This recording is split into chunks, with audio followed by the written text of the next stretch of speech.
So Joe Biden has picked Kamala Harris as his VP. And is anyone really surprised? We've kind of known about this for a while now. He's had like 3 choices for the past 6 months or something. And he wouldn't pick it because he wanted everyone focusing on the VP and not actually him. Well, he hides in his basement and does barely anything. Maybe an interview once every week or 2. And even those are brief, and with the reporters holding his hands with the whole thing. You know. So he's waited this long to pick a VP. And it's Kamala Harris. Tough on crime, Kamala Harris. Who's laughed about smoking weed and prosecuted people for it and sent it to jail for it herself. What a terrible person. A lot of people don't like her. And they mentioned that when it got leaked like a week ago or several days ago, a little note card he had that Kamala Harris might be his VP. A lot of people were upset. And he should have heard those people and like, wow, a lot of people don't like Kamala Harris. He's a very centrist, tough on crime person. That's not exactly what we want now during the whole Black Lives Matter movement and police brutality protests. Nope, we'd want someone who's a little more left-leaning and a little more critical of the police, but nope, I'm picking a prosecutor who put people in prison for minor drug offenses because she didn't care. Oh yeah. Isn't that great? I mean, come on, Joe. There were so many better options. Elizabeth Warren, Tulsi Gabbard. I mean, you know, and you picked even out of the bad ones, like Gretchen Whitmire, I'm probably butchering that name, and Susan Rice, and the other one, who was the other one? The lady we're talking about, I forget her name, but I think she's from California, politician, and she had some civil rights history. You screwed all of them, and you just picked Kamala Harris. Oh, how awful.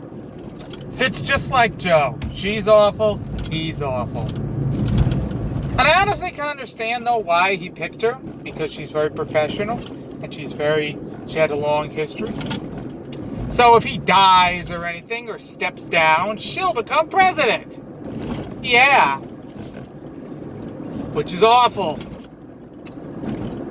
He kind of probably wants her to take the spotlight, right? That's another reason. She can talk. She can do all the interviews. She can do the press conferences because she's tough and outgoing. And he can just do nothing because he's an old person. Yeah, that's great. Right? He's been hiding in his basement for months, barely making an interview once a week or so. Once every 2 weeks or more. So she can come out and she can do everything for him. Yeah. Isn't that great? Kamala as president. Because that's basically what it is, folks. Even the New York Times, I was reading a New York Times article today, and even the New York Times, opinionated person was like, yeah, you know, Joe Biden's 78, or 77, whatever he is, and his mental health is in question, and his physical health is in question. He could die. And that means we'd have to have a competent VP to take over. And that's why the VP is so important, because Joe Biden could die. Or he could go senile, and he'd have to step down. So people are fully expecting Joe to just not make it 4 years. In which case, why the hell are you voting for him for president? Why the hell are you supporting him for president? Why not? At this point, why not just pick freaking Kamala Harris? Because clearly she's the star of the show. Joe is barely making interviews. He's not campaigning. He's barely leaving his basement. He can barely put sentences together. A reporter holds his hand, like I said, through an interview, and he can barely get through that. So why not just make Kamala Harris? Put her on the ticket. Make her the nominee. I mean, really, that makes more sense. It's terrible, but it makes more sense. She at least, you know, has her conscience. She at least isn't going senile. She can get through interviews. She's articulate. She's not slipping up all the time. Why not make Joe the VP? Because really, you know, it's just sad. You're openly admitting, yeah, you know, Joe's probably not all there. He'll be in charge of the nuclear codes, but yeah, he's not all there. So the VP's going to do a lot of stuff for him. She's going to have a big role. Why even have her as a VP then? Why even have him as president? It makes no goddamn sense.